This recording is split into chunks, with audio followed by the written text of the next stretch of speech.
చూడగానే కేక్ అనుకుంటున్నారా? కాదు, chicken biryani. Sunday special restaurant స్టైల్లో సింపుల్ గా చికెన్ బిర్యానీ ఎలా చేయాలో ఈ వీడియోలో చూసేద్దాం. 30 కేజీ చికెన్ తో చేస్తున్నాను. ఇప్పుడు దీంట్లోకి సాల్ట్, కారం, ధనియాల పొడి, గరం మసాలా, పసుపు, అల్లం వెల్లుల్లి పేస్ట్, 2 కప్స్ పెరుగు, కొత్తిమీర, పుదీనా వేసుకొని చక్కగా కలిపేసి ఒక 2-3 అవర్స్ దీనికి రెస్ట్ ఇవ్వాలి. అలా మ్యాగ్నేట్ చేసుకుంటే చికెన్ పీస్ అనేది చాలా స్మూత్ గా చాలా బాగా కుక్ అవుతుంది. ఇప్పుడు ఒక గిన్నెలోకి నెయ్యి వేసుకున్నాను. 2-3 టేబుల్ స్పూన్స్ వరకు వేసుకొని బిర్యానీ స్పైసెస్ అన్ని వేసుకొని ఉల్లిపాయలు, పచ్చిమిర్చి, కొత్తిమీర అన్ని వేసేసుకొని చక్కగా కలుపుకోవాలి. ఇది కొంచెం వేగాక అల్లం వెల్లుల్లి పేస్ట్, గరం మసాలా, ధనియాల పొడి కూడా వేసుకొని చక్కగా పచ్చివాసన పోయే వరకు వేయించుకోవాలి.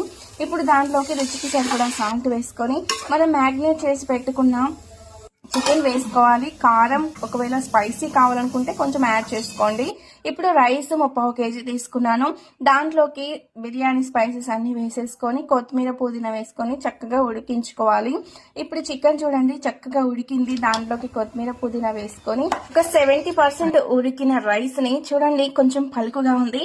ఈ టైంలో చికెన్ లో ఈ రైస్ ని మొత్తం స్ప్రెడ్ చేసుకోవాలి. మొత్తం వేసేసుకున్నాక కొత్తిమీర, పుదీనా, ఫ్రైడ్ ఆనియన్స్, డ్రై ఫ్రూట్స్ వేసుకొని మూత పెట్టుకొని ఒక 10 మినిట్స్ వరకు దమ్ పెట్టుకోవాలి.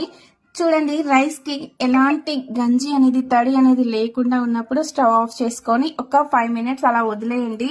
తర్వాత చూడండి బిర్యానీ ఎంత చక్కగా ఎంత బాగుందో, నిజంగా చాలా టేస్టీగా ఉంది. తప్పకుండా ట్రై చేసి నచ్చితే ఫాలో కొట్టండి, లైక్ కొట్టండి.